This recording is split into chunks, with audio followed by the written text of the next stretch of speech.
This interview is conducted at the Jewish Holocaust Center, Melbourne, for Oral History Project.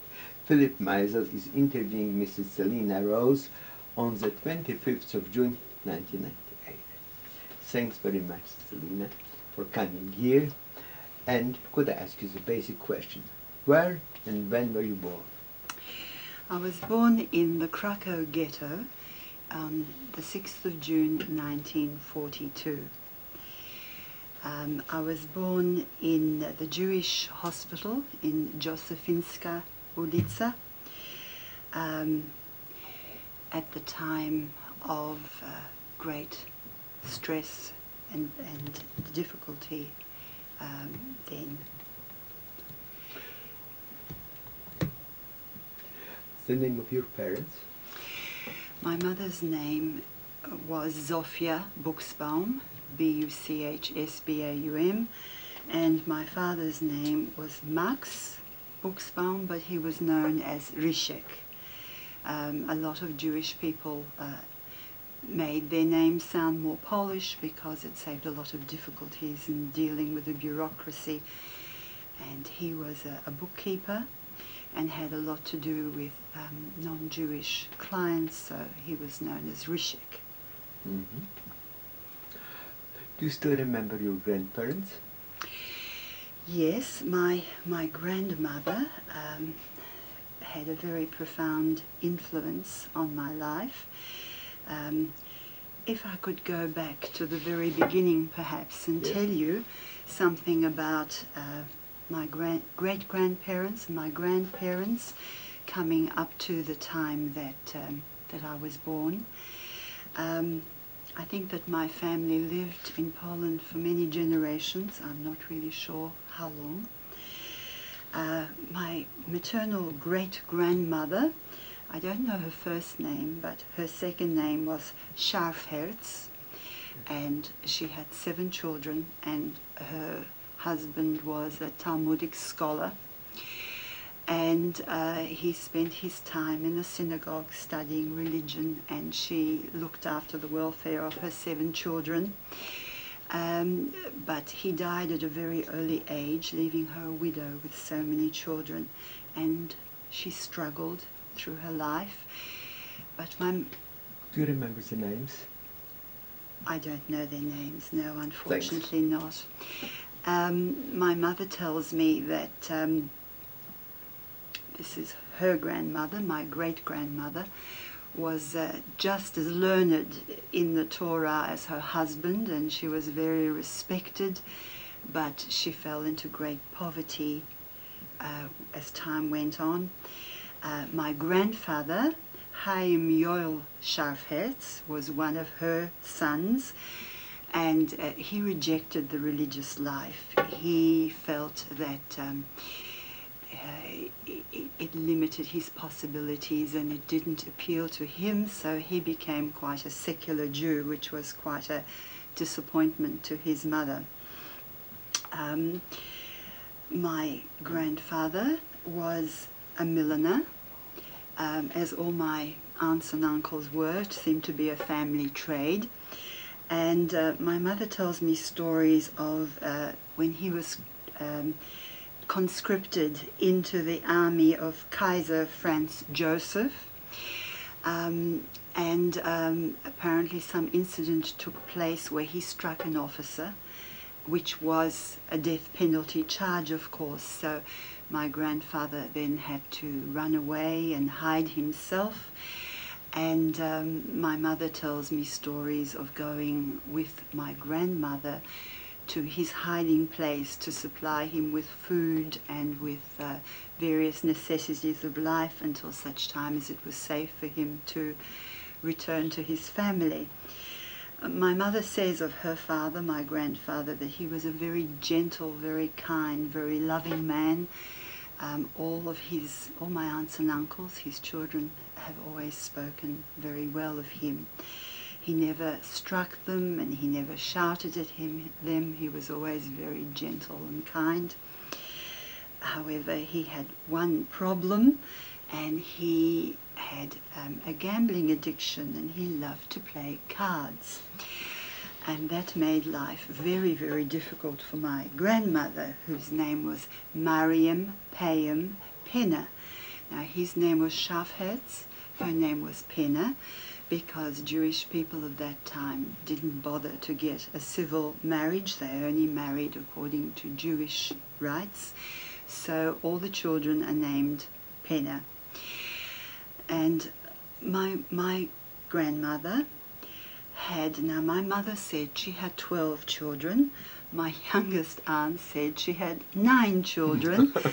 However, I think my mother, being the better family historian, I tend to think that perhaps she did have 12 children.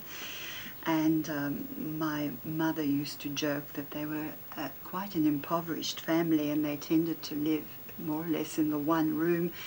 And she never knew how it was possible that these children were conceived, because no one was ever aware of any such interaction taking place. So this was a funny little aside into their family life. Now, my grandmother was the breadwinner of the family, although my grandfather worked in his millinery profession. She was really the one that seemed to take on the responsibilities of earning a livelihood. She was an excellent cook, and she used to bake, and she would provide baked goods to shops and restaurants, and that way bring some money into the family. She was a very strong and a very determined woman, but the absolute archetypal Yiddish mama. So if she saw someone in the street who was hungry, she would give away her, excuse me, her goods rather than selling them. But she was a disciplinarian. She was the one who had to discipline the children if they were naughty. She was the one that made demands on them. And out of the 9 or the 12 children, however many she had, only 5 survived. Times were very, very hard. Life was very, very difficult. It was a struggle to find food. It was a struggle to be able to afford shelter. Things were extremely bad for Jews in Poland of that time. So of the 5 children who survived, there was the oldest. Her name is Hella, and she's known as Helen. She's now 88 years old. There was my mother, Zofia. There was a son, Yannick, known as John, Mietek, known as Martin, and the youngest daughter, Franca, known as Frances. And they all lived together in Bożechowa Street in Krakow. And my mother says that life was very difficult. The children had to leave school very early because apparently the 2 boys went to a cheder. They didn't like it. It was too restrictive. In any case, the children had an obligation to leave school and help the oldest, help to support the younger, and so on in turn. So although my mother felt that she would have liked to have had the opportunity to have further education, it wasn't possible because of the family circumstances. However, although they were very poor, they were an extremely close family, a loving family, a dignified family. I think that they were a very worthwhile part of their community at that time.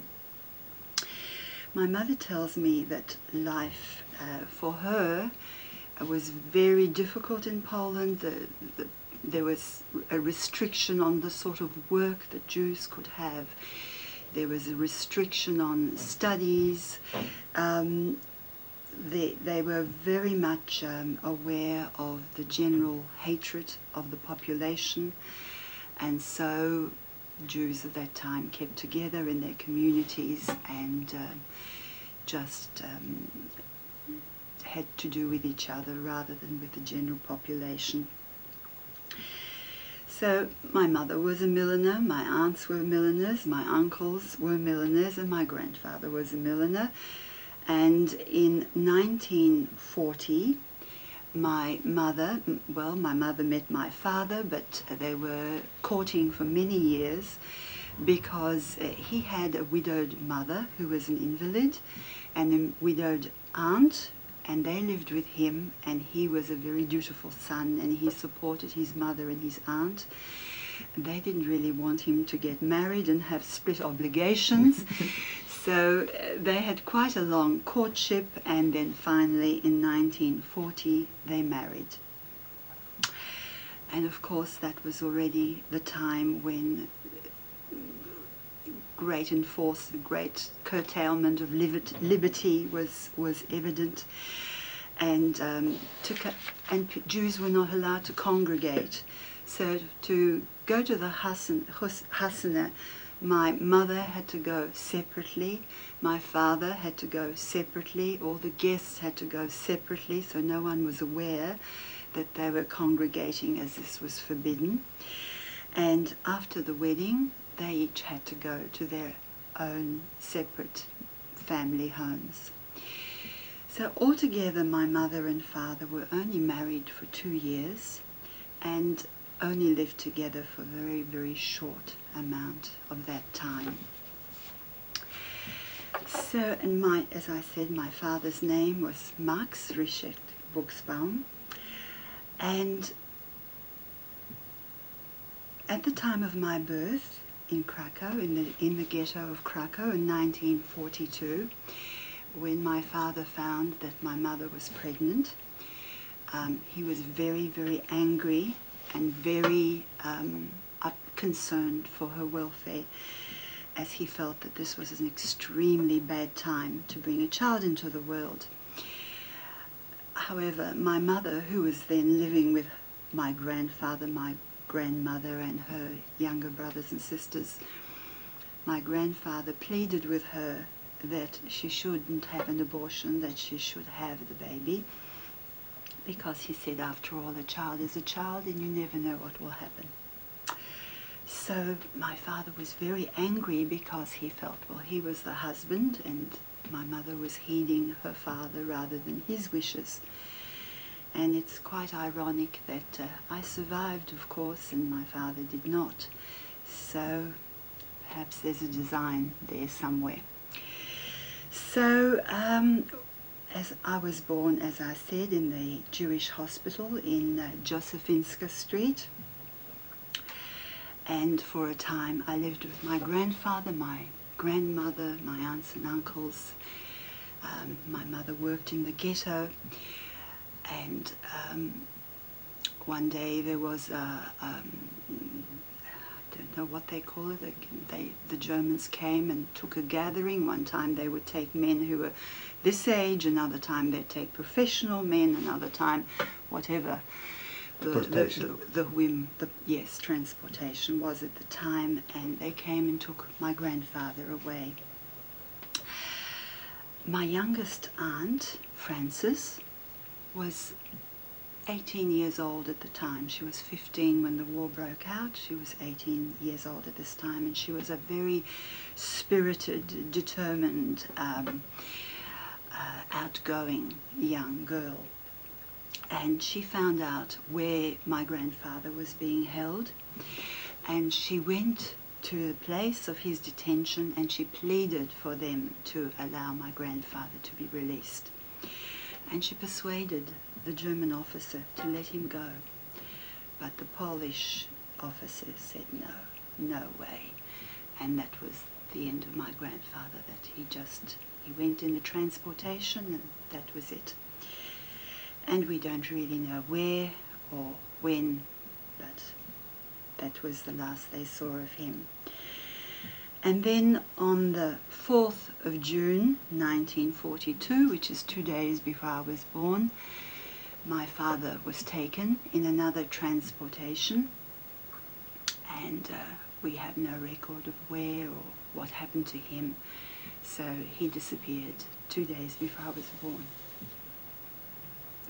My mother had me in the Polish hospital. She continued to live with her parents, and when I was 9 months old, on the 13th of March 1943, the liquidation of the ghetto took place. And all the people were informed that they had to vacate, and the ghetto was vacated street by street, and the children were to be put in a certain school, a Jewish school. All of the children and just the adults were to go to Prashov, which was a forced labour camp just outside the ghetto. Now, my mother didn't like the sound of this. She sent my grandmother to go and have a look at this Jewish school where all the babies were, all the children were. And my grandmother looked, and she said there were children crying and there was no one in attendance, and she just didn't like the look of it. So my mother, with myself at 9 months, and my aunt, my oldest aunt, Helen, who had 2 boys, Samush and Mihash, they were at the time 9 and 12 years old, decided, come what may, they're not putting us into that school. They didn't have any plan, they didn't know what they were going to do, but they decided if we were going to live, we were all going to live, and if we were going to die, we would all die, but they were not going to put me there, and the 2 boys there. So when my family went to Prashov, the rest of the family, they hid. And of course the children who had been deposited in that school, the building was bombed with all the children inside, and that was the end of all of those poor little souls. So my mother, and of course the streets were vacating one by one by one. So my mother hid in the section where the Jewish police were still with their families and their belongings, because she told me they were the last ones to be transported to Prashov. And in Poland, people lived in big apartment houses, and there was a courtyard in each one, and my aunt and her boys and my mother and myself, they hid in one of those courtyards looking for an opportunity. So it was getting dark. They didn't know what they were going to do, and they're hiding, and suddenly they hear a voice coming through the evening darkness, Zoshu, Zoshu, calling, and it was my Uncle Martin, who at the time was 22, and he was the most he was very brave and very quick thinking, and took his chances wherever they came. And he had been sent from Prashov with a wagon and a horse to collect the belongings, because he was a strong young man, to collect the belongings of the Jewish police and their families. So my mother came with myself and the 2 boys, and he took me and he put me in a wicker basket that he had on the horse and cart, and he ran with me to the Jewish hospital, where there was a Dr. Blau working. She was in charge of the Jewish hospital. And she knew my family because my youngest aunt, Frances, used to work there as a nurse's aide, so she knew of my family. And he asked her, could she help him? And she gave me an injection, an anesthetic injection to put me to sleep, and she gave him some barbiturate called luminol. And he ran with me in this wicker basket and put me onto the wagon, horse-drawn wagon, and he collected up the possessions of the Jewish police and their families, and amongst the baskets and amongst the packages he put the 2 boys as well. So he took me into Prashov, and that left my mother and my aunt. What to do? Now, they had been working in the ghetto and they had a work pass, which they thought perhaps if they were really lucky, this would get them through. So they smuggled themselves between the families that were still left. It was getting dark and it was late, and the German officer kept counting, and he had 2 people too many, and he knew that he had 2 people too many. But it was very late and it was almost the end of the liquidation, and he said, let's go, and he marched them into Płaszów, and that's how they were able to be saved. And Dr. Blau, apparently, she was Jewish. She had a non-Jewish husband, my mother told me. She had an opportunity to save herself and go on the Aryan side, but she stayed with her patients, and then the hospital was, all the patients were murdered, and she was amongst those people. So my uncle gets me into Płaszów in a wicker basket on a horse-drawn cart, and when they get into Płaszów, my mother and my grandmother take me, and my Auntie Helen's husband, who was in Płaszów already, takes his 2 boys. And I don't know what the story is, but the 2 boys did not survive. They went to the gas chamber, and so did he. But my grandmother and my mother took me up to the barrack where the women slept, and they put me on the shelf where they were sleeping, and I was still anesthetized, and they put me between themselves, thinking, while my Uncle Martin thought of a plan what to do to get me out. And they tell me that Amon Girth, who was the commandant of that camp, with his famous dogs, came by the row in the barrack where I was sleeping, and my mother and my grandmother decided that if I made a sound, they would roll on me and smother me, because then the whole barrack would have been shot if I had been found. But luckily I didn't make a sound and I wasn't detected, and I survived that night. Now, my uncles, Uncle John, he was about 25 at that time, and Martin, who, as I said, was 22, and I think of the age and the bravery and the courage of the people at that time, decided they had to get me out of the camp, out of Płaszów, because there was no way that I could have survived there.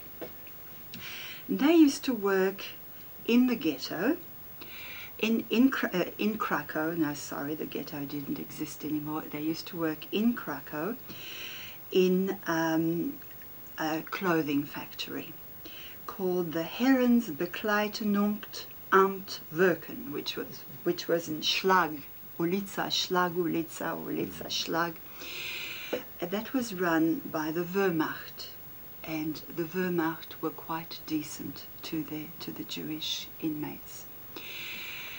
The guard that took them to work were also Wehrmacht, and so my uncle gave me the luminol. I think he must have put me into a pillowcase, but he said he made it look like a package. Now, I was a 9-month-old baby, but I guess nutrition being what it was, I probably wasn't very big or very heavy. And he said he made it look like a parcel, and I had reason to interview my uncles about 5 years ago, and that was the first time I ever spoke to them about this in detail, and they kept referring to me as the parcel. So they took the parcel, and they had to form in rows of 5, and they placed themselves in the middle of the row in their work party, and one uncle put one edge of the one corner of the parcel on one arm, and the other one put the other arm, and they came close together, and they were ready to leave Płaszów for their factory. But the one difficulty was that there was a supervisor, and they tell me that his name was Zdrojewski, I think Zdroyevski, as far as I can make it out. And he was very brutal and very thorough, and the thing was to get past him. Jewish or Polish? He was Polish. Polish. And he went through the lines, and he looked, and he didn't see anything. So they say that where they worked, it was about 1.5 hours march from Płaszów to the factory. And marching right next to them was a one-armed Wehrmacht officer, and he was just keeping pace with them. And as they marched along, coming closer to Krakow, I started to stir, and I started to make noises, and I started to cry a little bit. And they say that people were looking around, where was this baby's noise coming from? And the people in the working party were becoming very disturbed, because this was evidently, out of order. And this one-armed sergeant was marching right next to them, and he pretended he didn't hear a thing. Not a thing.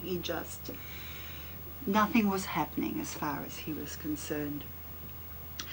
So, by that means, they were able to take the parcel to the factory where they worked, and they put me amongst a whole lot of other parcels and packets, and my Uncle Martin changed out of his camp uniform, because the people who worked, who were in charge of the factory, despised that striped suit that the workers had to wear in the camp, in the forced labor camp, and he put on the uniform of a German worker's uniform, which was, he tells me, like a white overall kind of uniform. And of course my Uncle Martin was he didn't look at all Jewish, whatever that might mean. He often did pass as being non-Jewish. He would leave the factory when the family were in the ghetto and buy black market bread and do other negotiations and things that he had to do to maintain his family back in the ghetto. So he was, the way he spoke and the way he looked, because the Poles had very good noses for sniffing out Jews, he was able to pass for being a Gentile. So he put on this white uniform, he took the parcel, and he had to get past a Ukrainian door guard. Apparently the Poles were known for their pilfering, and they used to pilfer bits of leather and a spool of thread, and the Ukrainian guard used to search the Poles very, very thoroughly. And Martin came with a bag bearing a child, and the Ukrainian guard didn't look, just let him through. So I think someone up there likes me, perhaps. So my uncle had 2 hours to find somewhere to locate me, which is a very big job given 2 weeks or 2 months, but he had 2 hours. So he found the woman from whom he had been buying the black market bread, and he begged her, would he just look after me for an hour, 2 hours at the most. She was loath to do it because it was very dangerous for her, but because she had children of her own, she did. She kept me while he ran around just looking for somewhere, some possibility some situation where he could perhaps locate me. And he happened to meet a Jewish woman who was married to a non-Jewish man who was a milliner before the war, and her name was Mrs. Polovitz, P-L-O-W-I-T-Z, Mrs. Polovitz, and he begged her, could she help him find somewhere to hide a child. She suggested that he should speak to her husband, who was a musician and played in a nightclub where there were lots of four dancers, my uncle called them. I guess they were, I don't know, hostesses, call girls, I don't know, something like that. My uncle found the husband, explained the situation to him, and he showed her the boarding house where all of these nightclub girls used to live. And of course they were a transient population, they came and they went. So this seemed to be a good place to, if a child would suddenly appear, nobody would really be too worried about it. So my uncle approached the woman who ran the boarding house. She agreed to take me, at a cost, of course. If my uncle or my family would provide her with money, then she would provide me with a safe lodging. So where do people have money who've just left the ghetto and left all their belongings behind? I go back to my youngest aunt, Frances, who was the nursing aide in the Jewish hospital. When the Jewish hospital was cleared by having all the patients murdered, my aunt had to go back and clean up the remains. And she tells me she had to scrape brains off the wall. It was something quite horrendous for her, 18-year-old girl. And amongst all these things, she found a little bag of gold coins. So she gave these gold coins to Martin, and Martin was able to pay the woman. Now, this is a story of such incredible coincidences. I mean, I think about it now and I think, half an hour this way or half an hour that way, you're alive or you're dead, or anyway, obviously, I was meant to survive, and my uncle was able to give her the money, and she looked after me. And he was able to go back to the camp, to the factory, and that was to be my safe haven. The woman kept coming to the factory. Martin, bread is very expensive, and a child is very expensive, and can you give me some more money and some more money? And he did. But then, of course, the time came when the forced labour camp became a concentration camp, and the inmates were no longer able to go out, so no more money was forthcoming. And, of course, then I believe she kept me for a matter of 6 or 7 months, and one day my mother thinks she had a German boyfriend who became suspicious, and there was no more money coming in. She put a sign around my neck saying Marisha and my birth date, and she took me to a street in Krakow and she abandoned me. But she just had a feeling that maybe someone would survive the camps, so she just stood back and watched to see who would take me and what would happen to me. Just to digress for a moment, my uncles told me that 2 other children were smuggled out in this way, or attempted to be smuggled out in this way. There was a little girl by the name of Goldberg, but she was found and she was murdered.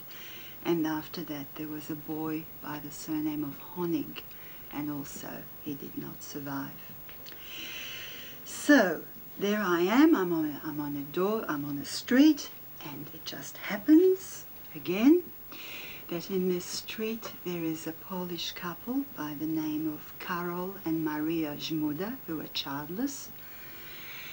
They found me, and they had wanted a child, and I was their little miracle, and they were my big miracle. And they took me in, and I mean, times were very hard. There was no food, there was no, you wouldn't take in a pet that you had to feed and maintain, but they took the risk and they took me in. And when the police came around, because the neighbours would have said, you know, suddenly there's a child here, where did this child come from? Karol Żmuda said that he had a mistress out in the country, and I was the child of that mistress, and so they can go and look in the country for some mistress in times of war. There's no way that anyone could prove anything. And I was a blonde, blue-eyed girl, and Krakow was supposed to be Judenfrei by that stage. So I became Maria Janina Żmuda, Z-M-U-D-A, and they looked after me until the end of the war, and my name was Marisha. And I have a few memories of them. I remember a very grey, bleak courtyard, which I guess must have been the inner courtyard of where they lived. Oh, and they lived in Ulica Długa in Krakow. And I remember the children in that, well, how old would I have been? I mean, 18 months, maybe 2, something like that. The children jeering at me because they said that I had been found like a stray dog. I remember that quite well. And I have a few memories of them. I can't picture their faces, but I remember being in a room, and I remember being in a bed, and I remember that they were a little bit rowdy because I think they had had something to drink, but they were very good to me. They looked after me. They shared with me everything that they had. They took a very big risk at a very bad time in order to keep me. So, in the meantime, my family from Prashov, they became Schindler folk. They were in the Schindler group, and they survived because of this. My mother and my grandmother and my aunts, whenever they reminisce about Schindler, the first thing that they say is, oh, he was so handsome. That's the first thing that they all say about him. They all admired him greatly. They speak about his wife, Emily, who they say did not get enough credit, that she, in fact, did a great deal to help. In particular, at one time when there was a typhoid epidemic, and she nursed the sick patients herself. And another time, I think that my uncle would have told you about, when she was responsible for opening wagons where there were hundreds of frozen people. So they really felt that a great debt was owed to both the Schindlers. My mother spoke of the time that they went to Auschwitz. She spoke of the selection process supervised by the White Angel, and my grandmother, who at that time would have been a lot younger than I am now, was deemed to be too old to be allowed to survive, and she was put into the group that would go to the gas ovens. But of course, Schindler rescued them and reassembled the groups and got them back onto the wagons. But my grandmother and the older people were not in that group because they'd been segregated.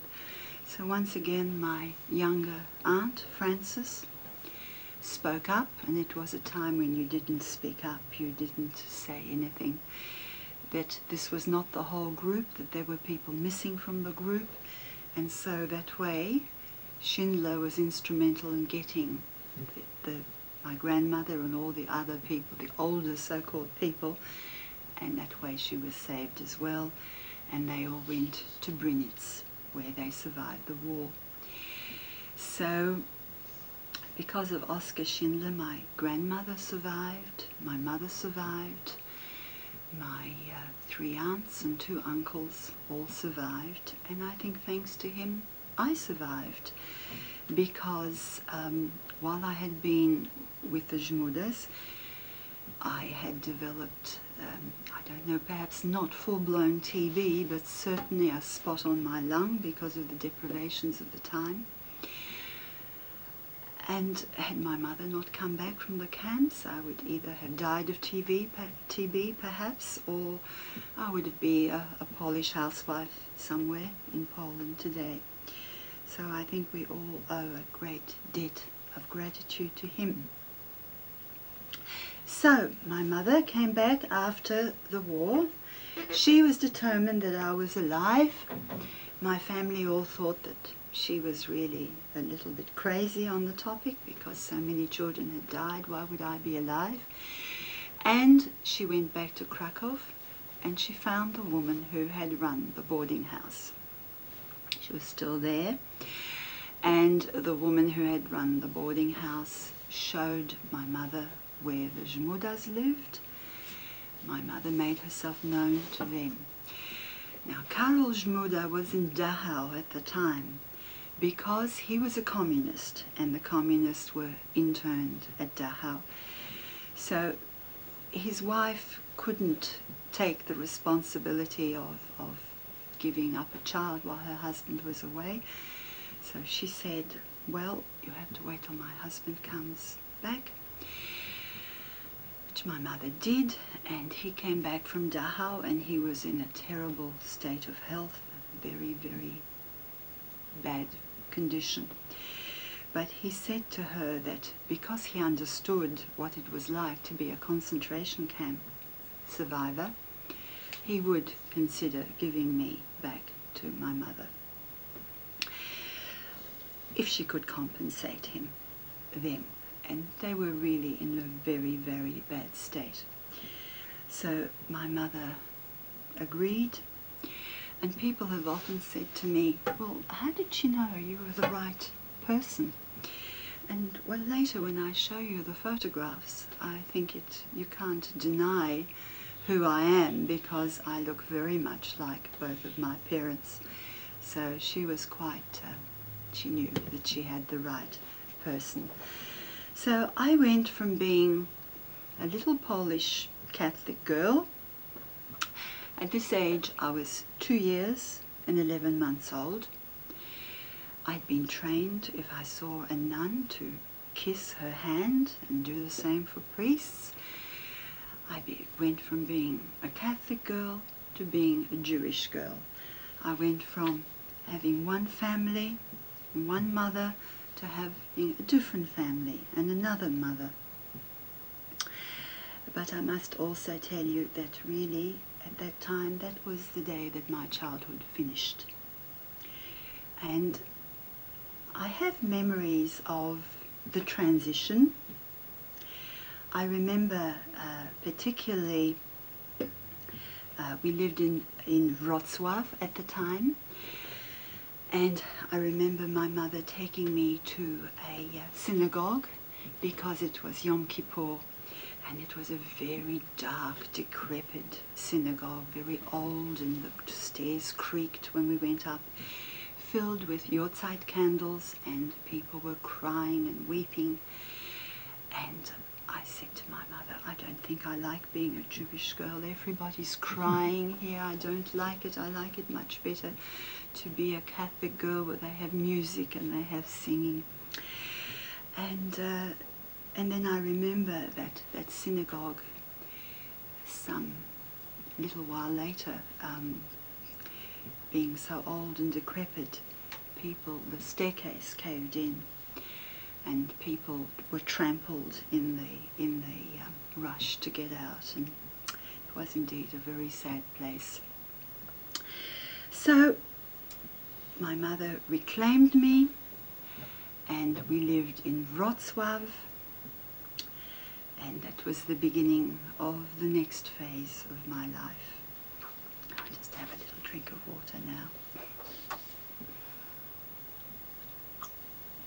Now, my mother came back from the camps, a very tortured and damaged person. She had been severely beaten in the camps, and she had had damage to her ear, and her eardrum had been ruptured, and she often would get infections right in the bone of the ear with pus coming out, and this was a terrible, painful condition. And she also suffered from tinnitus, which is a high ringing sound in the head caused by the ear condition. And my first memories of my life with my mother, and that time I was just with her alone, I would wake up in the middle of the night, and she would be in anguish because of the pain and because of the ringing in her ears. And she would be walking around the room making tortured sounds, or she would hang with her head down on the floor and her torso up in order to sort of alleviate the pressure within her ears. And I remember that this was very, very disturbing. I have an absolute photo-like image of the room and the bed where we slept together.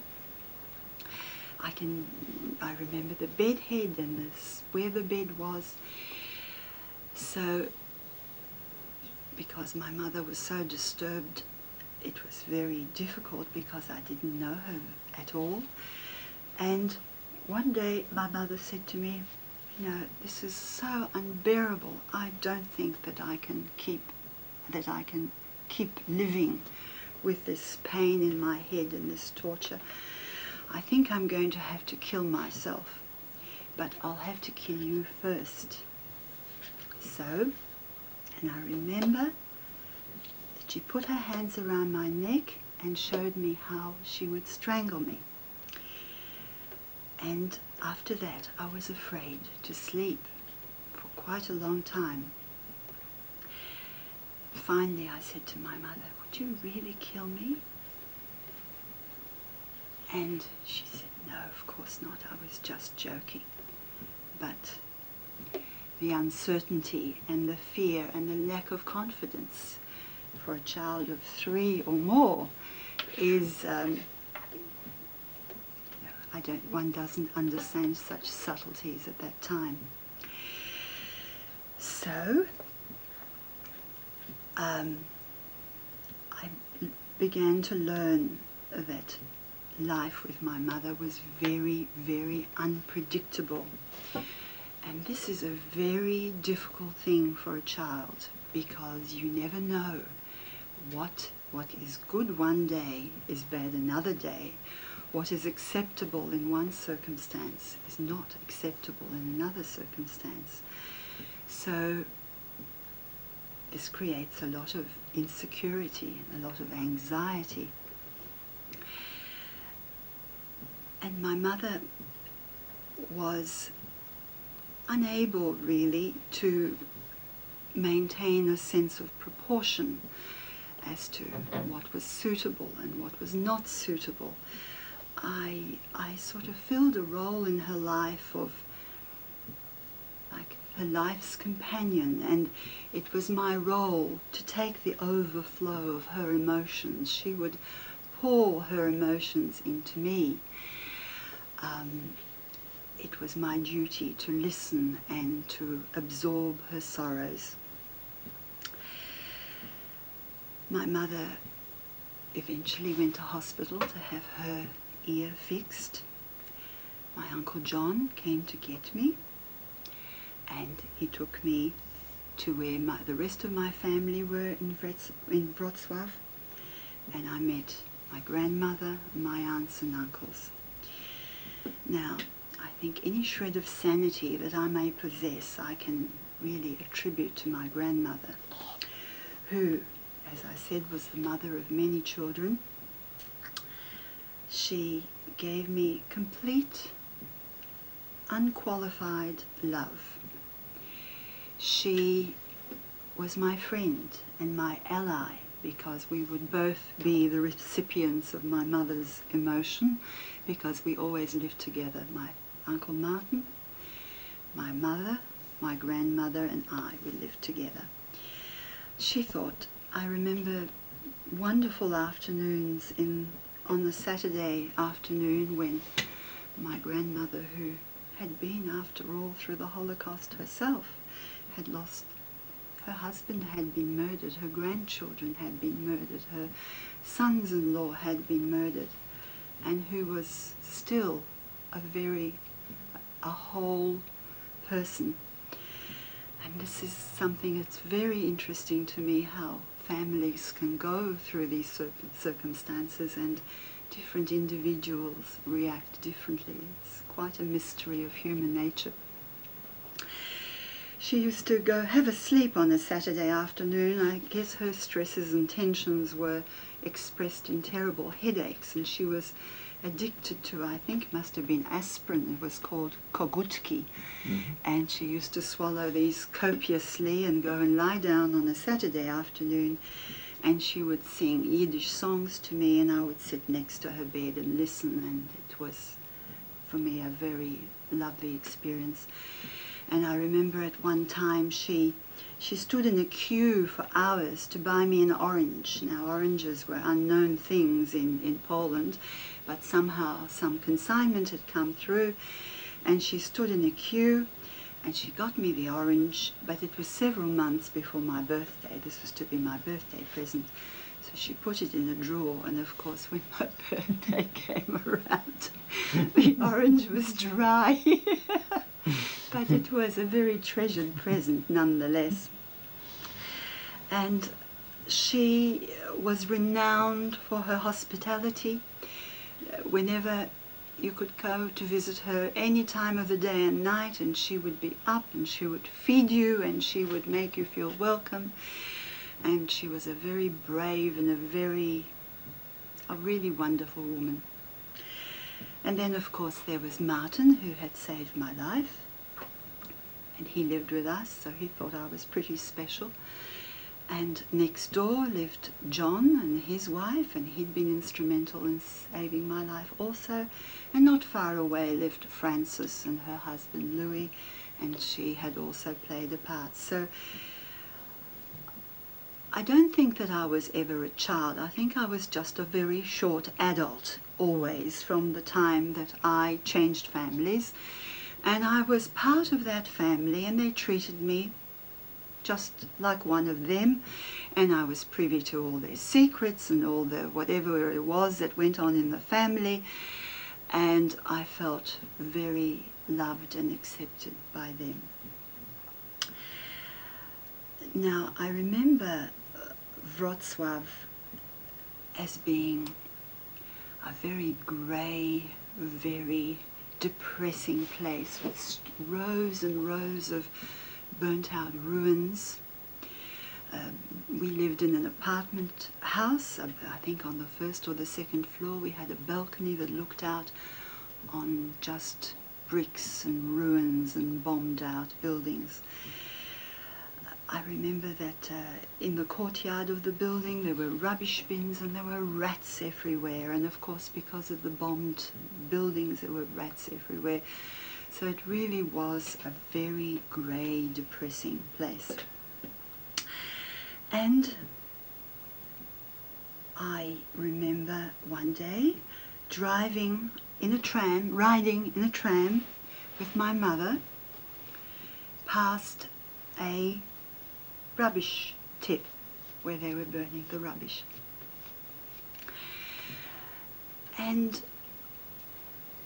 my mother said to me, "Celina, that is what it smells like when they burnt the bodies." So being a child with a very vivid imagination, I could see this in my mind. I have a 4-year-old grandchild now, and I look at him and I think, how could this be? But the Holocaust did such terrible things to people. It's just impossible to encompass the damage that it did. My mother had this great need to unburden herself, and I was the one that was there for the unburdening. There are, I believe, Holocaust survivors really fall into 2 categories. There are those who never speak about the Holocaust, and that was the rest of my family. And there are those that never stopped speaking about the Holocaust, and that was my mother. So no atrocity was spared me. I was told everything that had happened, and it became a reality for me at a very, very early age. So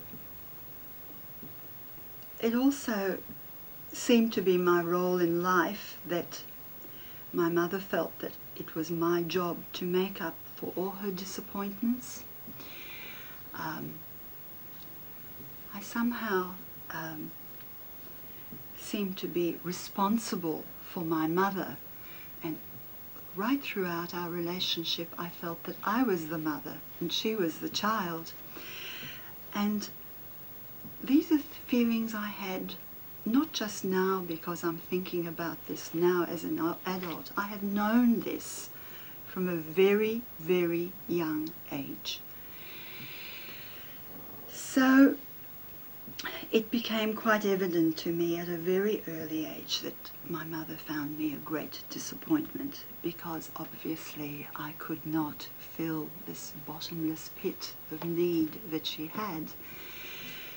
So our relationship really was very much based on blame and guilt and negative things. And after hearing about my mother's experiences in the concentration camps, children have imaginary friends. Well, I had an imaginary companion too, but my imaginary companion was death. I always felt that death was just out of sight, just over here, out of vision. And I remember clearly one lying in bed, and I see it almost like an out-of-body experience. I can see myself as a child in a room thinking, what will I do if death comes for me? Because I knew it had come for so many others. Can't rely on my mother. My family won't be there, perhaps. My aunts and uncles, grandmother.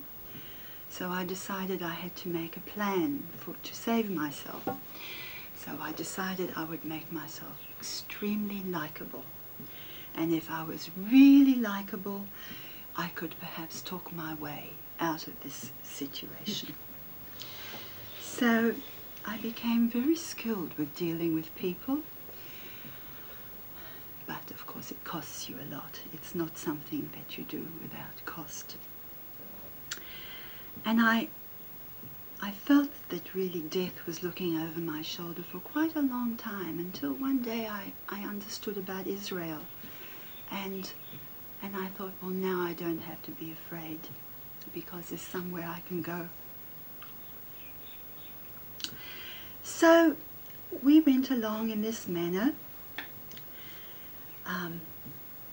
And I began, I guess children who live with criticism learn to criticize.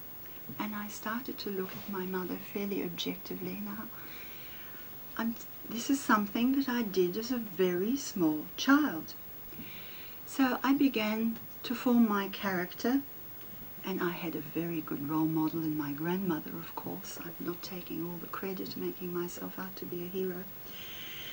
But whatever my mother told me was negative about myself, because I disappointed her. I couldn't come up to her expectations. Nobody could.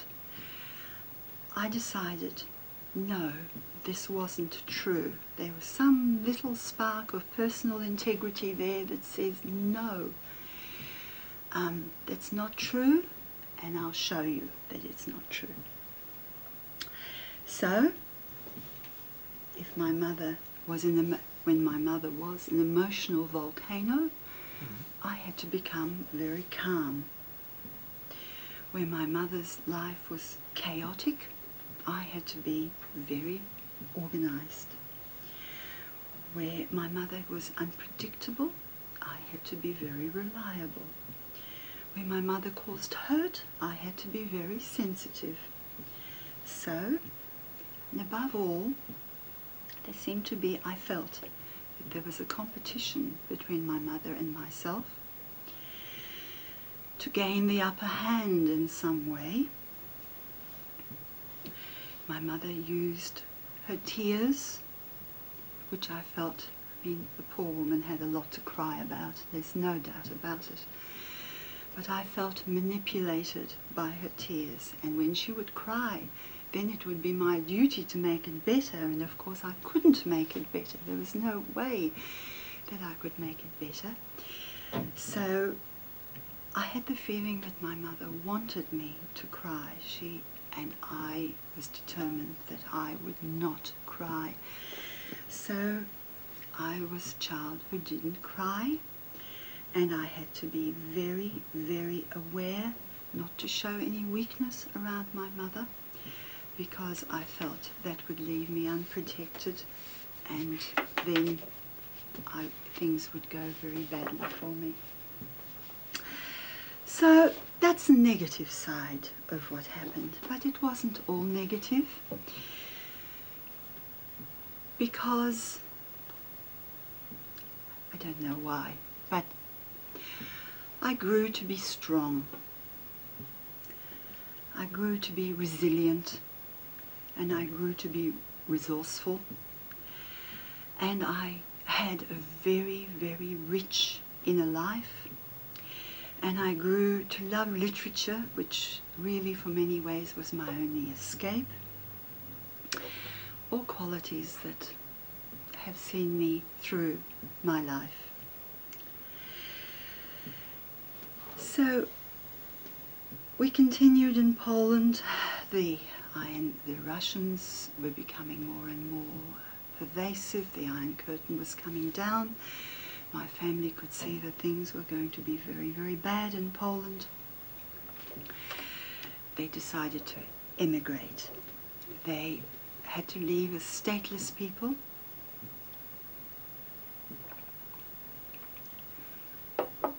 The only place that they could go was Israel. So as stateless people, they went, half my family went to Vienna. So Martin, who was a bachelor, John and his wife, Francis and Louis, and they had a child. In 1949 they had a child. So from my family there were 2 children, myself and my cousin, and that was it. That was all there was. They went to Vienna, and my mother, my grandmother and I, we went to Paris. I don't know why that was the case, but that was it. And I remember Paris very, very clearly. I remember being fascinated by the fact that there were no ruins and no bombed out buildings. And I remember the fact that there were lovers kissing on all the corners, which my mother and grandmother found quite fascinating also. And we lived in Rue la Roche, that they called it, because we lived in a second or third floor room with a tiny little alcove that served as a kitchen. It had no running water. The toilet was a communal toilet for the whole floor with a couple of footprints and a hole. And at night, all the Paris wildlife came out of the walls to bite you. So it was a very, very poor existence. And my mother worked in a sweatshop underneath, run by, I think he was a Moroccan Jew, and we were endlessly fascinated by the fact that he had, I think, what did they say, naked women posters all over the walls in his sweatshop. So my mother worked there, and my grandmother looked after me, and I went to school. Now, I had about just, I think, a few months of schooling in Poland, not enough to do any good. So then I was about, I think, 7 and a half when I came to France, and I went to school there. And schooling in France was a huge room with 50 or 60 pupils, and the teacher stood up on the dais and recited, and you just did the best you can. And I seemed to have a good ear for language, and within a short period of time I was able to speak French very, very well with a Parisian accent, and I was the little translator, and I would go with my mother and my grandmother everywhere, and I would translate from Polish to French and back again. So my responsibilities were set. So my grandmother, I remember, would come to pick me up from school with a great big baguette, and she would stuff it full. My grandmother's aim in life was to feed everybody and make sure that they were well. I guess because she hadn't had enough of that in the past. And she and I remember I couldn't even get my mouth around this baguette. She and I would go to the movies. She loved to go to the films. My grandmother was illiterate because in those days she lived in a small shtetl. She was an orphan. Girls just didn't get an education. But she was a very intelligent woman. And she and I would go to see a film, and we would go to see one film, and even though she didn't understand French, she would follow the movie, and I would tell her what was happening, and we'd come out and we'd go into the next movie, and that's how we filled in our time. Now, my mother and the rest of the family didn't want to go to Israel. They wanted, because they were afraid. They had just left. They were stateless refugees. They had left a war-torn country. They didn't want to go to another war-torn country. So they decided that they would try to get into Australia. They knew nothing about Australia, but it was a country that took immigrants, and that was good enough for them, and it was a long way from Europe. So they started the process of gaining papers to come to Australia. And of course amongst the requirements were health checks. And when I had my x-ray, they found that I had a spot on my lung, and although my family had obtained at great cost in Poland streptomycin, which had just been discovered, obviously my exposure to TB had caused a scar. This was a terrible event for my mother, who felt then that I would be responsible for her being left behind while all the other family left. I would be the cause of her being left behind because of my state of health. However, she had some cousins in Paris.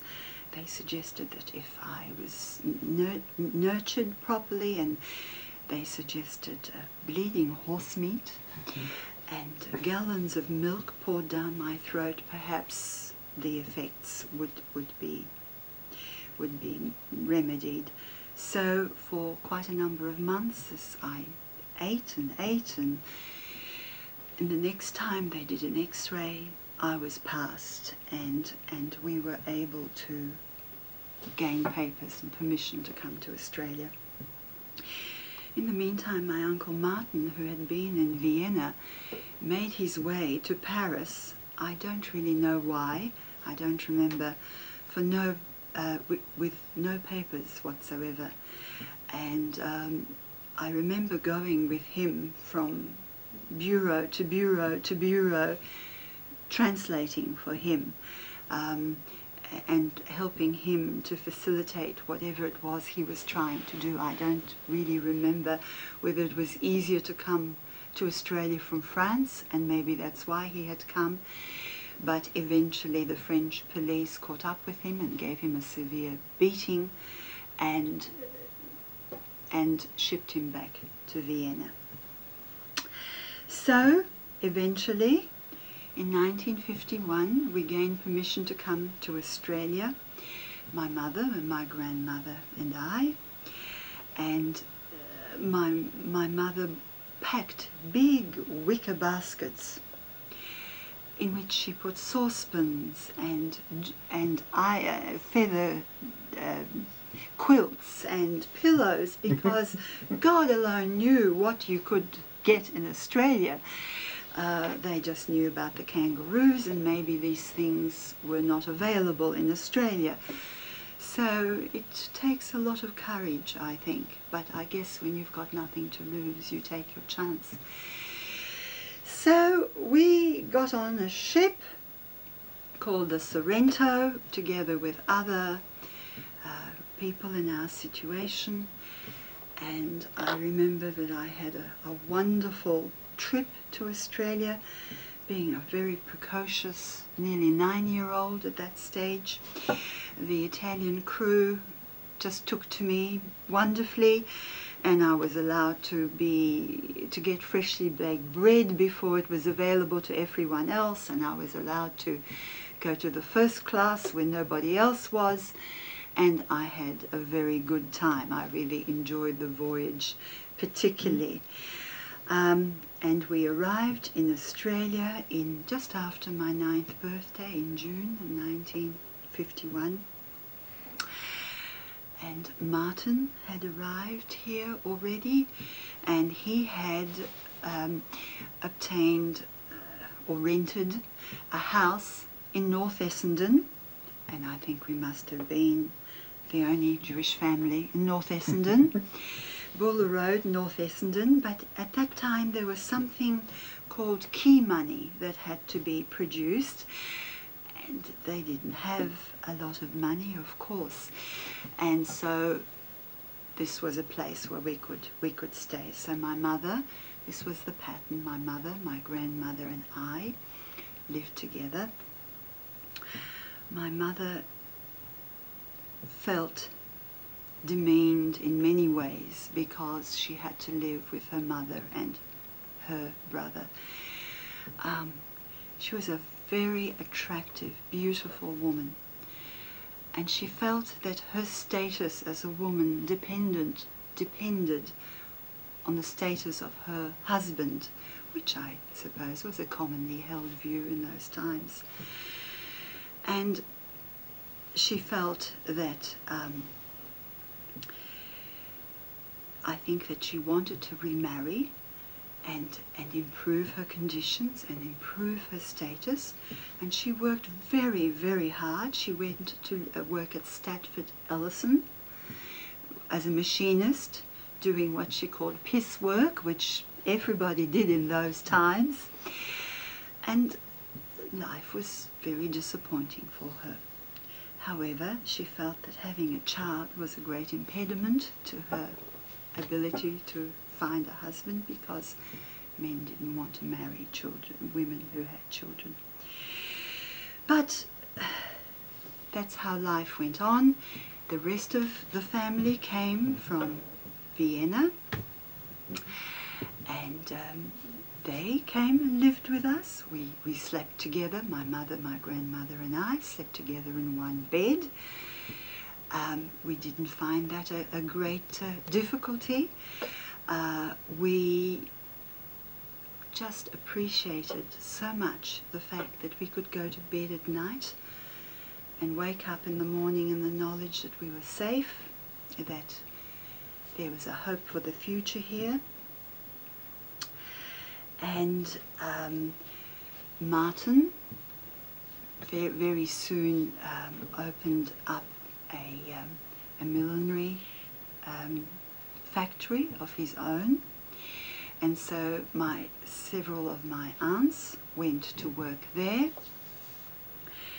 My oldest aunt, Helen, whose husband and children had been murdered, had married a man whose wife and children had been murdered straight after the war, and she and her new husband went to America. But the rest of the family stuck together. My grandmother was the glue that held that family together. Her children were very devoted to her and very good to her, and of course she was very good to them. So my uncle, who'd been a concert pianist in Poland, training, went to work at Fisherman's Bend at General Motors Holden, being a toolmaker. Another uncle did some other menial job. The aunts worked as machinists, but little by little, with hard work and lots of perseverance, they started to make a life for themselves. It was very difficult for them because life here was so different to life in Europe. And I'd say it would have taken them about 5 years or so before they started to be comfortable with Australian life. But the peace and the security and the possibility of a future here were irresistible to them, and they were very hard-working people. After a little while, my Uncle Martin bought a house in East St Kilda, which was the mecca of Jewish life around that time, and once again my mother, my grandmother and I moved to East St Kilda, and we once again slept three in a bed. Nobody thought that this was really anything so terrible, and we got on with our lives as best we could. And when I was 15, my mother met a man who didn't think it was such an impediment to have a woman with a child. A very, very nice, kind, gentle man. And she married. And I was ecstatic, because I thought, at last, here is somebody who can take over the responsibility that I have had to shoulder all these years. And my father, my stepfather, and my mother bought an enormous house in Elstonwick, 1890s vintage, which they ran as a boarding house, which was a very known thing to do in those days. And for a while I didn't move in with my mother. I stayed with my grandmother. We only slept two in a bed, and that was really lovely. But eventually, of course, I had to go and join my mother and her husband. And at the age of 15, for the first time, I had my own room, which was very, very pleasant. I got on very well with my stepfather, but of course my role in my mother's life was lessened to some degree, but of course it was really immutable. It couldn't really change a great deal. One day when I was in grade 6, when it was a rainy day at school, the grade 6 pupils would look after the smaller children at lunchtime. What school was it? This was Ripponlea State School, and I must tell you I was a very indifferent student because I had only had a little bit of schooling in Poland. I'd had just about 18 months schooling in France, and then I came to Australia. I was 9 years old, and they put me in grade 3 because school in Europe starts at 7, school in Australia starts at 5. So really I had no grounding of any kind anywhere. But I spoke Yiddish. Well, I didn't. I understood Yiddish. I spoke Polish. I spoke French. And I learned to speak English in about 6 weeks. I forgot the French. So I had an aptitude for languages, mathematically dyslexic, because I never ever had any grounding anywhere.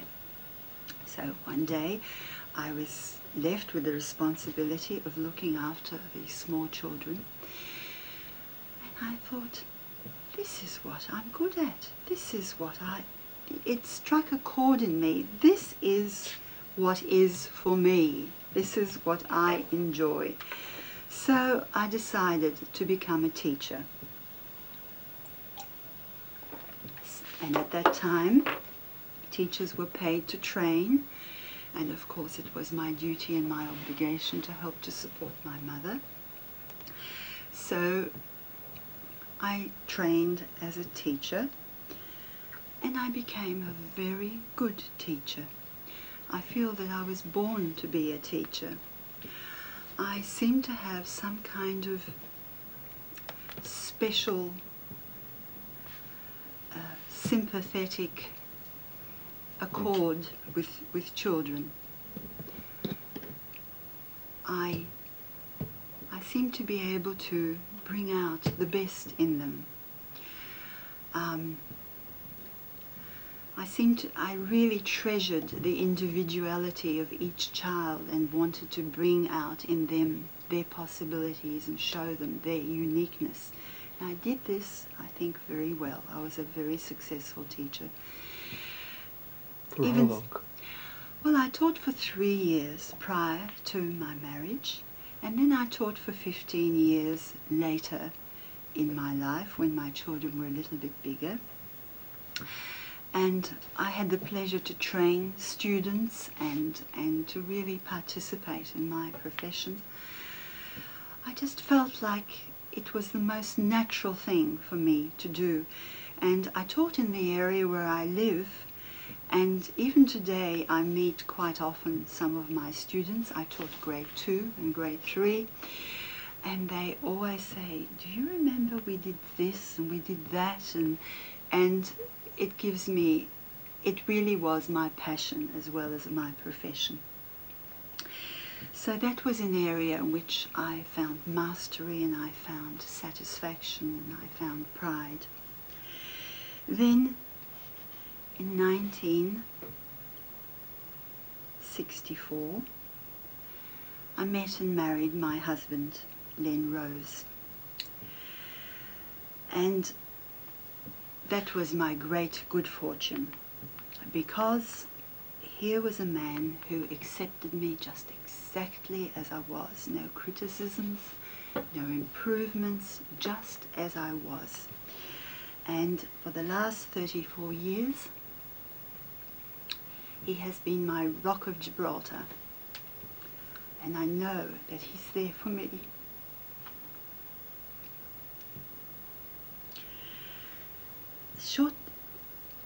Unfortunately, my mother was not very happy with this situation. She felt that children should be eternally grateful to their parents, that parents do all these things for their children, and then, to quote, a stranger comes along and takes them away. So she harbored a resentment for my husband, which continued for almost the rest of her life, even though he was very decent to her and very honourable to her. At the time I was 21 and he was 22, and he was my life's companion. He was a fifth-year medical student, and I was earning the princely amount of, I think, £7 teaching. We were going to get married, and we didn't care if we had to live in a tent on the nature strip. We were going to get married. And we did. And my mother kindly offered us some rooms in her boarding house. And it served a dual purpose, of course, because I was still there. But that was all right. The situation was altered. I had support. Shortly after we married, one day my stepfather came home. He packed his car with his belongings and he left. My mother, who had never been able to take responsibility for any of her own actions, it was always, if she injured someone and they responded, it was proof that that person had it in for her. They were damaging her in some way. My mother took this very badly. She felt that it was my fault, in fact, that her marriage had foundered because her husband had seen how happy my husband and I were, and that had made him realize how unhappy they were. And so that was that. So for 2 years we lived together in a sort of an uneasy truce. Freudian slip. And things just progressed. They lurched and they started, and we tried to make some sort of peace together, the three of us. In that time, my grandmother died, and this was a calamity for my family and for me. But she had had a wonderful life in Australia, and she had been undiminished until the day she died. And that was a great thing, considering what had happened to her in the past. What was the problem? Just old age, yes. She was 80 years old at the time. So, a little while long after my grandmother died, I became pregnant with our first child. And my mother softened her attitude because she was a grandmother, and I think this gave her great joy, and it just shone a light into her bleak outlook on life. And about 9 months after our son was born, my husband had graduated, and we moved to take up a position in Ballarat where he was going to train to be a psychiatrist. He never did become a psychiatrist, but that was something he thought about at the time. And we started to notice my mother's, so she was alone now. Yeah. In this enormous house, she had boarders. We started to notice a great deterioration in her behavior. She became an auction addict. She loved going to auctions and buying bric-a-brac and paintings and antiques and things that she felt were pretty. And she began to fill her home with these things. She had an 18-room, 18th century, an 1890s house, huge 19th century, a huge house, and she began to fill her house with all of these treasures that she had picked up at the auction. Gave her a lot of satisfaction. She would be known to the auctioneer in the local auction hall, and he would say, "Mrs. ZB, there's a job lot left at the end of the auction. Will you have it?" Yes, and the truck would roll up and disgorge all of these treasures, which she would, and sometimes they were beautiful things, but there was a lot of rubbish as well. And it got to the stage where she had a trail bike in her lounge room, and it didn't look out of place. And my mother then, of course, wasn't able to have boarders anymore. So by this time, our second child had been born, a daughter. We now lived back in Melbourne, and I resumed my job of supporting my mother and being responsible for her in every way that I possibly could. And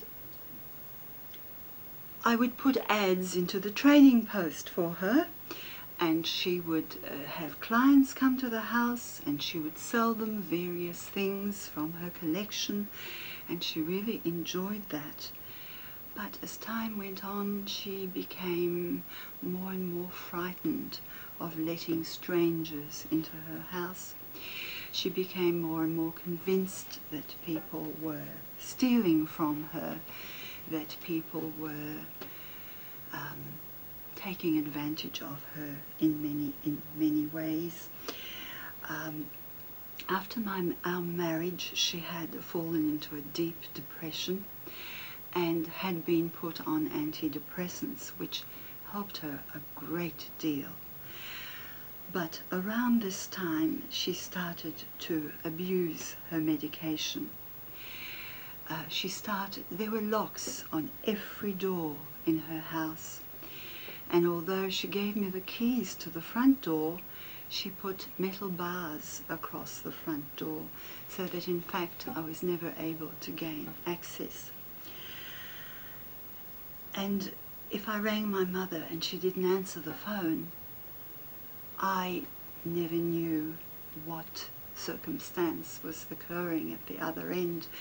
And I would think, well, how am I going to get in if something has happened and I've got to get in? So I was determined that I would break the window if necessary to gain access, because there was no other way that I could get in. And of course, my mother's Holocaust experiences became more and more prevalent. She seemed to seek out movies on television that were about the Holocaust. She really tortured herself, not that she needed to, because it was a process she went through just as a matter of course.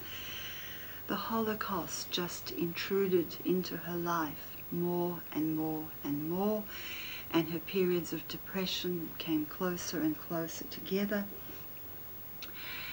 And finally one day, she demanded help, because my mother didn't ask. It was due to her. She demanded help. And we decided that things were going very badly for her, and despite her relationship with my husband, we would build a granny flat onto our house, and she would come and live with us. At that time I wasn't teaching. This was in 1975. But I realized, A, the expense of building a granny flat, and B, that I don't think that I could have survived having to be my mother's constant companion day in, day out. So I decided to go back to teaching. My children were both at school, one in grade 2, one in grade 4. I would go back to teaching. But of course we would be there before work and after work and during the holidays, and my mother would have a family life together with us, and we would make it work as best we could. When my mother found that I wasn't going to be home and I wasn't going to be her companion, she decided not to come. So we had a granny flat, but no granny. But this was really the pattern of my mother's interaction with me. She she needed help. She needed help, and I understood that. And I was prepared to help her in every way, and I was capable of helping her, and I wanted to help her, because if maybe I was selfish, if I helped her, certainly my life would be a lot easier and a lot more peaceful. But as soon as you attempted to help her, as soon as it looked like something might be resolved, like we could make some headway, she would sabotage the effect, the whole effort, and she would virtually push you away, and that was the end of that, and the cycle would begin all over again. But of course, I lived in hope. I kept thinking, well, maybe this time I can make a difference. Maybe this time I can do something to help her. And then I would feel very, very angry with myself because I'd been taken in again. But what alternative was there? We just had to continue. And at this time, she started to live the life of a hermit. For 25 years, she did not allow any member of the family inside her house. For a long time, I wasn't allowed inside the house. I had to speak to her at the doorstep because she knew that things were out of control. So on one hand, she was ashamed that she was living in a deplorable condition, that her possessions had possessed her, that she couldn't organize her life, that it was in a state of chaos. Ultimately, she lived in one room with hundreds of, maybe I'm exaggerating, maybe not hundreds, but tens of those ubiquitous stripy bags that you buy for $2, filled with possessions because she wouldn't throw anything out. She began to more and more value things and devalue people. Her possessions gave her joy, her possessions gave her pleasure. She felt that she really couldn't trust or depend on anybody. Her favorite saying was, "I've got nobody," and this used to hurt me so much because even while I was there, in front of her, doing whatever it was that she needed, and I did take over the running of her life as far as looking after her bills, paying her accounts, taking her to doctors, ringing her up several times. Every day I used to ring her. She had nobody. Finally, things really got to such a stage where I persuaded her. Oh, and the medication, she was abusing the medication. She was sleeping in the daytime and awake in the nighttime. She didn't eat properly. She didn't look after herself properly. As I said, she lived in a room with all of these bags, and all the space that was left in her room was a little track from her bed to the door. And she had kept all her letters, all her papers, all her clothes. She just was unable to throw anything away. And it all was so important to her. Her relationship with her brothers and sisters was restricted to phone calls. She would ring them, and she would want to talk for an hour and a half. Well, of course, no one can speak that long. And she would say, "You haven't got any time for me. No one's got time for me." And she would feel abandoned. And at this time, my husband and I, we decided we have to take her to see a geriatrician to try perhaps to control the medication, to try to effect some change in her life. And of course, this was construed by my mother for the fact that I'm trying to drive her crazy, that there's nothing wrong with her, that she's fine, but I'm trying to drive her crazy.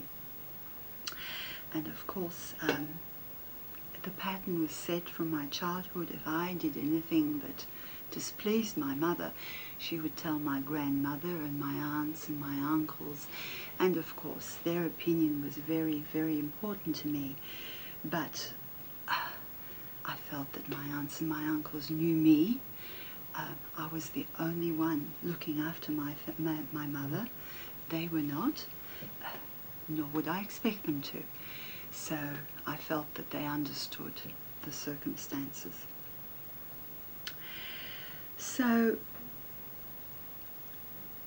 we went on like this. We lurched from one crisis to the next crisis to the next crisis. And I thought that I had the solution. There must be a solution. I sought for a solution, and then one day I realized all I was doing was beating my head up against a brick wall, that some circumstances cannot be changed, that my mother had a right to live the way she wanted to live, that unless I tied her up and took her out with the police kicking and screaming, there was nothing that I could do apart from making sure that I took her out regularly so she had a decent meal.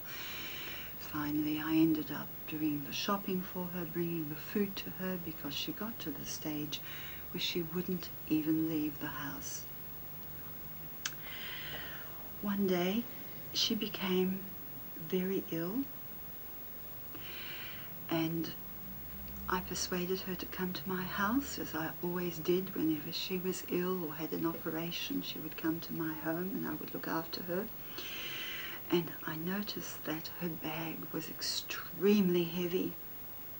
I said to my mother, "What have you got in your bag?" And I guess she must, and I had a suspicion, of course. And I guess that she was feeling vulnerable at that time. And she said to me, "I've been saving my pension money, my Wiedergutmachen money," and don't tell me the Germans hadn't got a sense of humour. And she said, "I'm not sure how much I've got in my bag."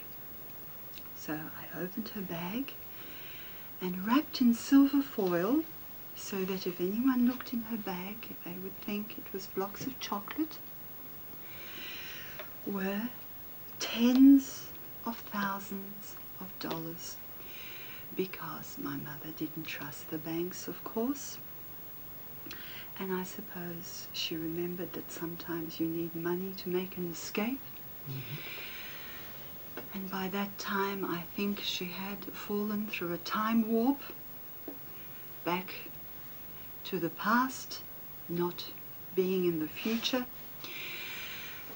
And I begged and pleaded with my mother, to put the money in the bank. Please put the money. I knew that she had had it, but I had no idea how much. And she allowed me to put the money in the bank. But I knew the next day that she went home, she would be there to take the money out again. Because this was her only joy in life. I had my mother's power of attorney, and I used it, and I knew the consequences would be dire, but I was determined that I would not put my mother's life at risk to allow her to carry around or have in her home such amounts. My mother was devastated. She had some measure of trust in me, and now that was gone. As far as she was concerned, I had taken her money. There was nothing that I could say and nothing that I could do that could change her mind. She was shattered. She ran from one branch to the city branch to speak to the managers to ask them to release her money, and they would not, of course. And it was a devastating thing for her. She rang my aunts and uncles to say that I had taken her money and left her penniless, that she didn't even have enough money to buy food, which was totally untrue, of course. And I thought, and I knew that she was saying these things about me, but I thought, they know her, they know the circumstances, they will understand what the situation is. But Martin, who had been like a father to me all my life, who I'd lived together with since I was 15, he rang me up and he said, "Is it true what your mother is saying?" And of course it wasn't. He supported me 100% in whatever I did. It was all right with him. He had confidence in my character. So things just got worse and worse between myself and my mother. I always had celebrations for Yontif at my home, so at least my mother had an opportunity to meet with her brothers and sisters and the rest of the family. My children had a chance to see her because they couldn't see her in her own home, living in the appalling circumstances that she did. And after I had used my power of attorney, it was Rosh Hashanah. I rang up to make arrangements to pick up my mother, to bring her to my house. And she said that she had heard on the radio or the television, she watched television night and day, 24 hours a day. She had heard on the television that in America a child had divorced its parents. So if a child could divorce its parents, a mother could divorce her child, and she divorced me. And wouldn't come, and for quite some time wouldn't have any contact with me. However, after a time that passed, one day I rang up my mother. No, she rang me. She said to me, she was 81 at the time. She said to me, "What kind of a nursing home have you put me in? I've been here for 3 days and they haven't come to feed me." And it was quite apparent that my mother was very ill, and I went with my husband to pick her up, and we took her to the Alfred Hospital, and she was suffering from acute dementia, complicated by medication abuse, lack of nutrition, all the things that she had denied herself over the years. Once again, her bag was very, very heavy. And I had the experience of tussling with her on the trolley at the Alfred Hospital casualty department to take this bag away from her, because I knew what was inside. This was the poor lady who I'd left penniless without money for food. And that was a period of the deepest tragedy for my mother, because on that day, the last 50-odd years just disappeared, and she was back in the camps. She was back in the Holocaust. Nothing existed in the intervening time. My mother walked out of her home in the clothes that she stood in, she left behind all those precious possessions that had cost her such a lot in terms of human relationships, and never returned to her home again, never spoke about her possessions again, never worried about her money again. And in the time that my mother was at the Alfred Hospital, as I said, she was back in the Holocaust. She talked 24 hours a day about her experiences. She tore up the EEG strip of the patient next to her because she felt that the Germans were reading her mind on that paper. May I? One day, I came, it was and I used to be there twice a day because she wouldn't eat. So I was there to feed her her lunch and her dinner. I came one day, and it was a very hot day, and my mother had a pillowcase clasped to her. I said, "It's such a hot day, why are you clasping this pillowcase?" She said, "It's the child."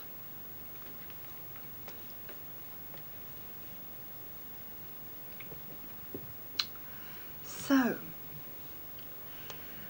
I had the task of finding suitable care for my mother. It was a very difficult task. My family can understand, my aunts and uncles I'm speaking about, can understand physical wear and tear, but they don't understand that the brain wears down too. And of course, there is a universal fear amongst people of that age, of dementia, of a loss of self, a mental deficiency. My mother had said to me once, there is a facility in Melbourne called Ashwood, which is a part of the Montefiore homes. You will never send me there, will you? Well, what could I do? My mother had to go to a Jewish home because she forgot how to speak English. She could only speak Polish. Montefiore, of course, couldn't take her. She was extremely demented. As far as my aunts and uncles were concerned, there was nothing wrong with her, except for Martin. And when, in fact, she was assessed by the doctors and the social workers as having to go to Ashwood, they felt that I had abandoned my mother and broken my promise, and that I had put her there for my own convenience because she hadn't been a very good mother, and it broke my heart. Martin and his wife said, if Celina did this, that is the right thing to do.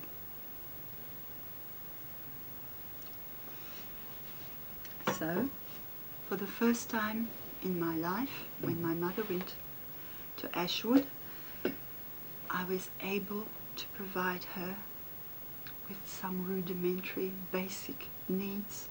She was safe, she was secure, she was fed. I bought her a whole new wardrobe. She was dressed beautifully. And I found, I think, an angel sent from heaven to help me by the name of Lillian Krupp, who was a carer at Ashwood. So Lily and I looked after my mother in Ashwood because she was off all her medication, because she wasn't afraid that someone would attack her and break into her home, because she was fed properly, because for the first time she had security around her. My mother improved. Now, she didn't. You don't lose dementia, but that acute episode improved. She improved, and I was able to take her out of Ashwood. Now, it broke my heart to have her there. I used to cry going there, and I used to cry coming back, because it is such a sad place. But they looked after my mother so well that in fact she improved. And I was able to place my mother in a very lovely, new, comfortable, special accommodation facility 5 minutes down the road from my home. And Lillian continued to look after her. And I was able to provide my mother with all the things that she had denied herself. What was the name? The name of the... For accommodation. It was called Doncaster Manor. And although she had special care there, Lillian would come in the morning and she would get her washed and dressed, and I would come at lunchtime. I would be there every evening and I would put my mother to bed, and I was able to see her every day, and I was able to bring her to my home. And she had her hair done on a weekly basis, and I was able to provide for her some comfort and dignity. And at the age of 52, my mother said one day, "You know, I think you are a worthwhile person. And I think it's better late than never." I felt that I was glad to hear that, because it's better late than never. My mother completely changed in personality in the last 6 months of her life. What a tragedy that it took dementia to do that. She would welcome my husband when he came and give her a big kiss, him a big kiss. She became grateful and warm and appreciative of things. And the last 6 months of her life were as the previous 50 odd years should have been. And I was really glad that my mother was able to come to our 30th wedding anniversary and take part in that. And in October of... No, before I tell you that, a month before my mother died, her great-grandson was born, and he was a premature baby, and he was due to have been born about a month later.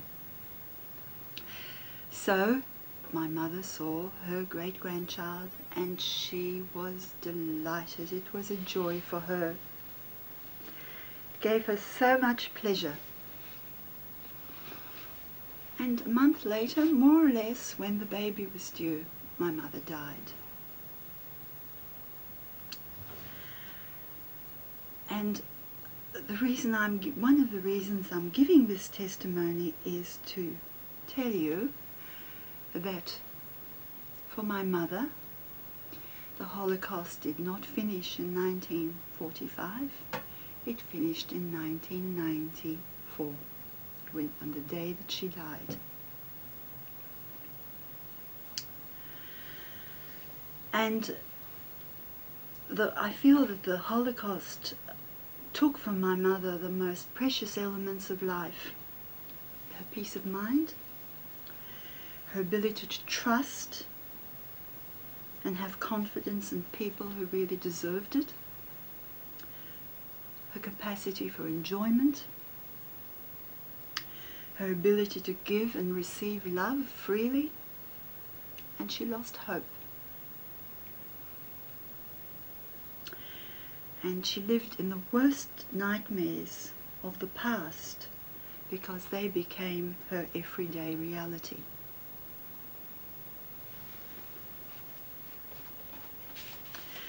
Now that I'm a grandmother, a mother and a grandmother, I understand what my grandmother was trying to tell me when I would be hurt or resentful or angry because I felt victimized or hurt by the things that my mother did. She would say, she can't help it. You've got to understand. When you're a little child and you're hurt and you're vulnerable and you have no escape, you don't care what the reasons for that are. All you know is what's happening. But now I can, now that 4 years have passed and I've thought about this in order to prepare for my testimony here today, and I've just about cried myself out and organized my thoughts, I know that my mother did love me. I know that she suffered great damage, and I really grieve for all the warmth that was wasted and all the love that was not acknowledged and all the lost opportunities that occurred because of her experiences then. And as I said, this is why I have made this testimony, to acknowledge my gratitude to the people who gave me an opportunity to live. Oskar Schindler, I think. My family, who was so brave. After I interviewed my uncles and aunts, I said to them, you were so brave to do what you did. Martin was the leader, although he was the youngest brother. John is a very gentle man and he's a follower. And what he did that day was probably the bravest thing he's ever done. I said to him, you're so brave. And they say, what else could we do? And I think amongst all the terrible things that can be said of the Poles and their deep ingrained hatred of Jews, there are people like the Żmudas, who died soon after we came to Australia, whom my mother did support for quite a long time while they were alive. They took a terrible chance, a great risk to save my life. And I have had a very fortunate, wonderful life. I think my earlier circumstances have given me an appreciation for life and a zest for life. And I've had the great good fortune to have a wonderful personal life and to have 2 wonderful children who've grown up to be great people. But I think also, for me, the Holocaust will not finish until the day I die, because it shaped me. Not that I think about it or I dwell on it, but it's just an integral part of me and the way that it has shaped me. But it will finish with me, because I brought my children up in a spirit of optimism and of hope and of goodness. And I'm glad to have had the opportunity to give something back for the opportunities that I have had. So I think that my final message is for people not to be complacent about the peace and tranquility and the wonderful life that they lead now, to understand the costs that have gone into gaining such peace for them, and not to be complacent, because one only has to read in the newspapers and what's happening in the Baltic states to know that it can happen again if people aren't vigilant. And that's all I have to say. Thank you very much.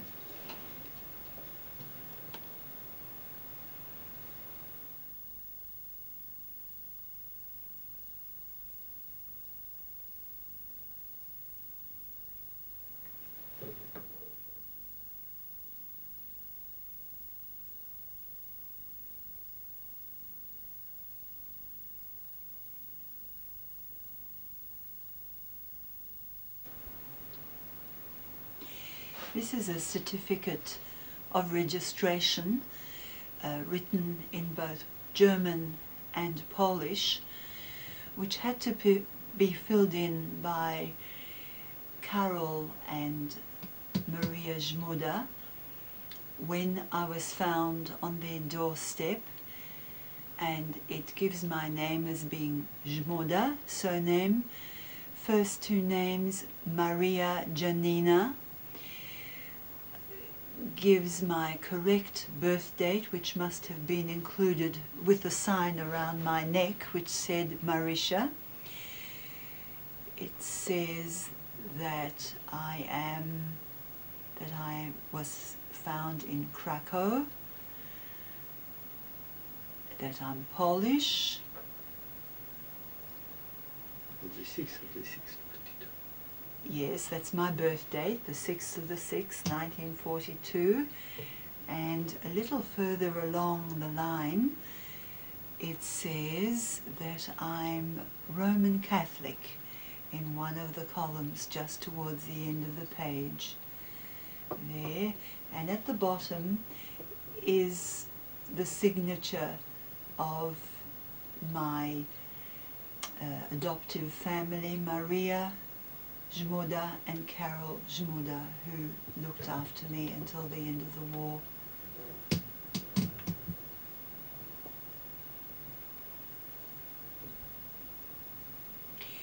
This is a certificate that was issued to my mother upon her release from the Brinitz concentration camp in Czechoslovakia, dated the 4th of June 1945, and it states that she was an inmate of Brinitz, of Auschwitz, and it says Gross Rosen, but in actual fact the men of the Schindler group went to Gross Rosen, the women didn't. Upon her release, my mother was, as in common with the other inmates of concentration camps, were given money and means of obtaining a living and support by the Jewish Welfare Joint and by the Red Cross.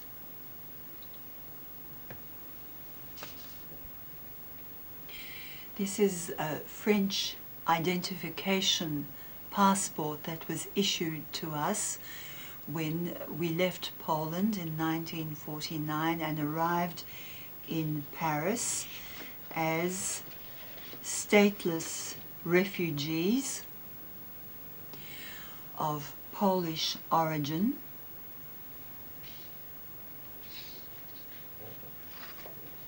This is a photograph of my mother and myself. I was about 7 years old there.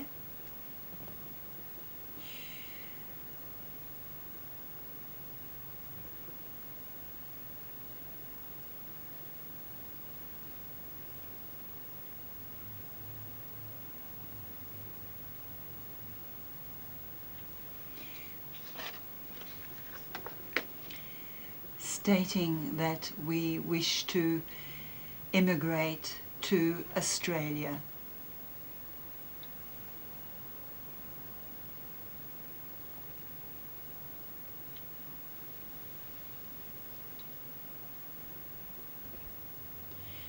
This is a letter from the Department of Immigration, dated the 7th of February 1951, granting us permission to come to Australia. Soon after we obtained our papers, we were assisted with our passage on a ship called the Sorrento and arrived in Australia towards the middle of June in 1951.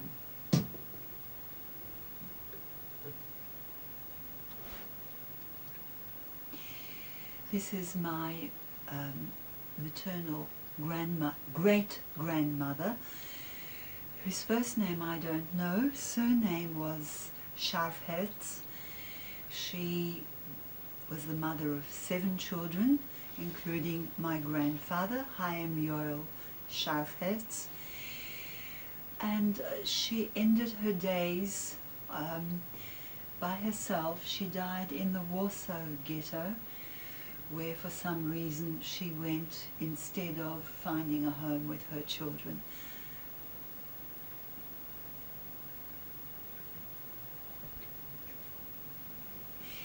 This is my grandfather, Chaim Yoel Scharfherz, who was a milliner, greatly beloved by his children for his gentleness and his kindness, who persuaded my mother to allow me to be born, and who was taken away in a transport sometime early in 1942.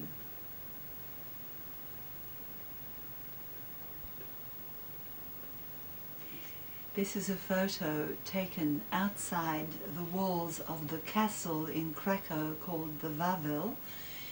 It shows on the right-hand side Uncle Martin. I don't know how old he would have been, maybe 2 or 3. Next to him, his brother John. Next to him, my mother Zofia. Next to her, my eldest aunt Helen. And the 5th child, the youngest daughter, either wasn't born yet or too small to appear in this photo.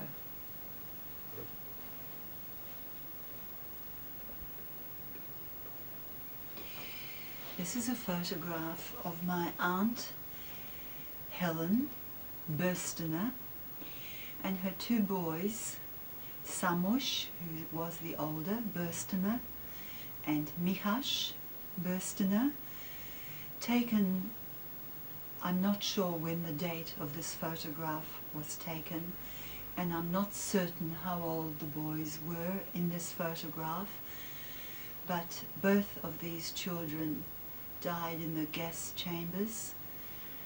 My aunt, who's 88 years old today and survived the Holocaust, never spoke about her sorrows during her lifetime, now is suffering dementia and asks for me to take her to her boys, whom she's convinced are being lodged somewhere safely close by.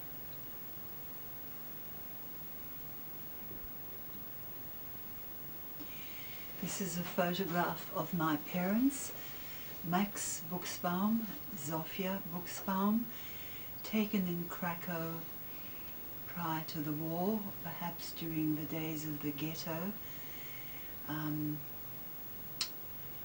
Altogether, they were married for a period of 2 years only before my father was transported 2 days before my birth, never to be seen again.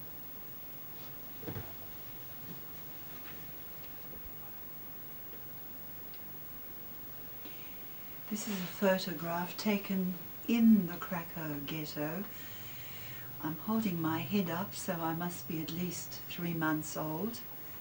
You'll have a look and see the pram that I'm in. So one of the few photos that I have dating back to that time.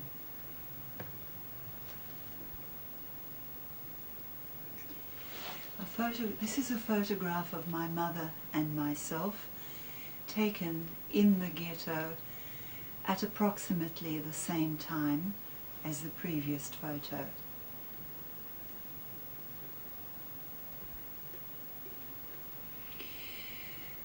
This small group of photos showing my parents, my mother and myself. My mother smuggled through the camps, through the war years.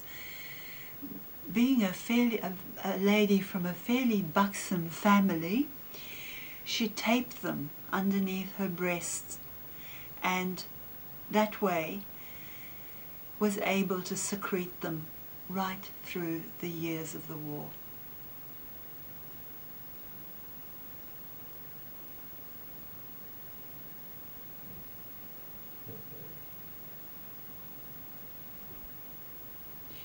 This is a photograph of Martin Penner, my uncle, whose courage and resourcefulness in smuggling me in and out of Płaszów and locating me in Krakow and saved my life. He also was like a father to me all the years of his life until his death of just 3 years ago.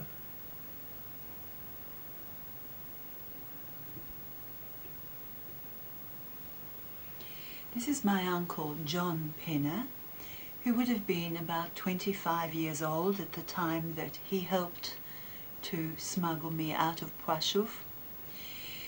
And I'm sure it was probably the bravest thing that he had ever done.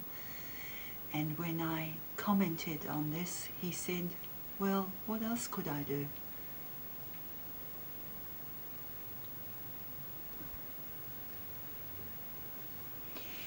My aunt, Frances, who was 18 at the time that she assisted in my rescue, and her husband, Louis Elsner, at their wedding shortly after the end of the war.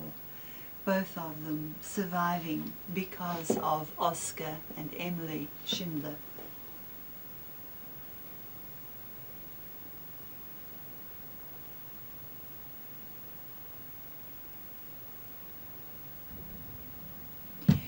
This is a photograph of me, taken, I think, around the time that my mother found me and I became a little Jewish girl instead of a Polish Roman Catholic girl. I think I must have been about 3 years old there.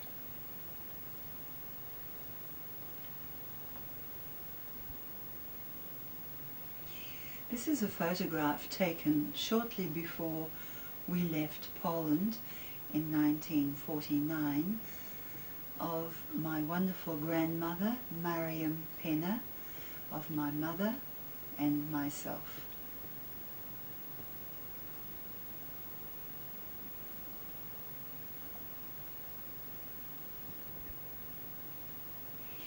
This photograph was taken at our wedding in 1964, and it shows my husband Len Rose and myself. As I've stated previously, my husband is a medical practitioner who for the last 20 years has worked in the practice of chronic pain. He looks after people who have long-standing chronic pain. We've been married for 34 years and enjoyed every minute of it.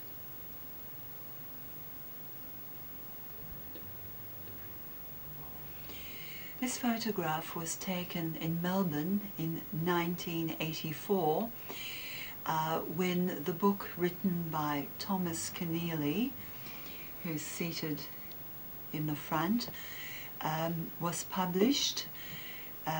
Schindler's Ark.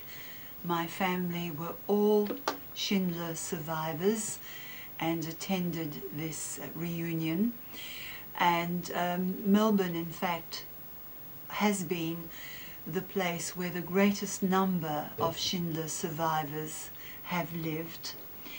And we have Thomas Keneally, next to him Helen Schweber, my oldest aunt,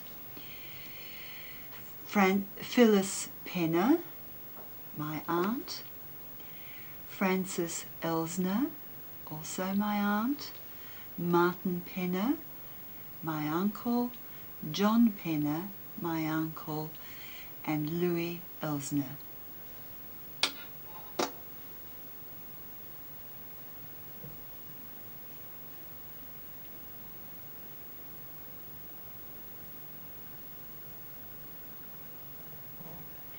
My mother did not attend.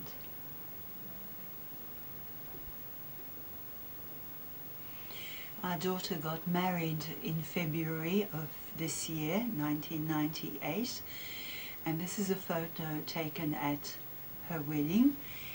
This is our son, Mark, myself, my mother-in-law, our beautiful daughter, sister-in-law, my husband, Len, and our niece.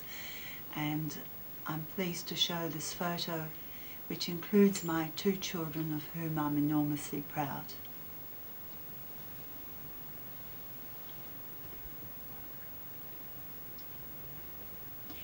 This photograph was taken on the 16th of September 1994.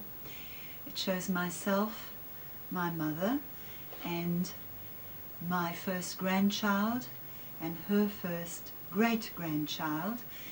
It was taken precisely a month before my mother died, and you can see by the look on my mother's face how much joy this child brought her. He was born prematurely, due to have been born a month later, and because of that my mother had 1 month of great happiness.